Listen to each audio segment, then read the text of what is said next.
আগামীকাল দুদিনের সফরে আসামে আসছেন কেন্দ্রীয় বিত্তমন্ত্রী নির্মলা সীতারমণ। একাধিক কর্মসূচি হাতে নিয়ে শুক্রবার সকালে রাজ্যে আসছেন কেন্দ্রীয় অর্থমন্ত্রী।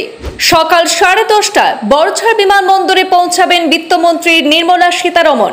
দলীয় বৈঠকে অংশগ্রহণ করার পাশাপাশি একাধিক সরকারি কার্যসূচিতে অংশগ্রহণ করবেন কেন্দ্রীয় অর্থমন্ত্রী। নির্বাচনের আবহে কেন্দ্রীয় বিত্তমন্ত্রীকে স্বাগত জানাতে সম্পূর্ণরূপে প্রস্তুত রাজ্য বিজেপি। আগামীকাল শুক্রবার গুয়াহাটিতে আসছেন কেন্দ্রীয় অর্থমন্ত্রী নির্মলা সীতারমণ। এই তথ্য নিশ্চিত করেছেন আসামের মুখ্যমন্ত্রী ডক্টর হিমন্ত বিশ্ব শর্মা। জানা গেছে, আগামীকাল শুক্রবার সকাল 10:30 গুয়াহাটি বড়ঝাড় বিমানবন্দরে পৌঁছাবেন অর্থমন্ত্রী নির্মলা সীতারমণ।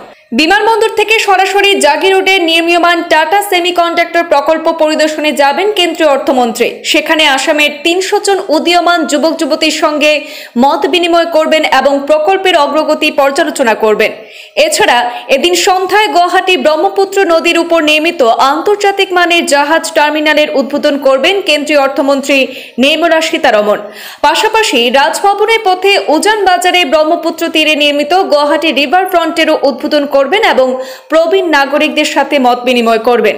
এরপর বিজেপির রাজ্য কার্যালয়ে পৌঁছাবেন এবং বিজেপির ঊর্ধ্বতন নেতৃত্বের সাথে আলোচনা করবেন। পরদিন অর্থাৎ 8 নভেম্বর শনিবার সকালে কেন্দ্রীয় অর্থমন্ত্রী নির্মলা সীতারমণ পৌঁছাবেন গহপুরে। সেখানে গিয়ে শহীদ কনকলতা বড়ুয়া বিশ্ববিদ্যালয়ের কাজের শুভ উদ্বোধন করবেন তিনি। অর্থমন্ত্রী সীতারমণের আসাম সফরে মোট 3টি কর্মসূচি রয়েছে। এদিন গহপুর থেকে সীতারমণ ইটানগরের উদ্দেশ্যে রওনা হবেন বলে জানা যায়।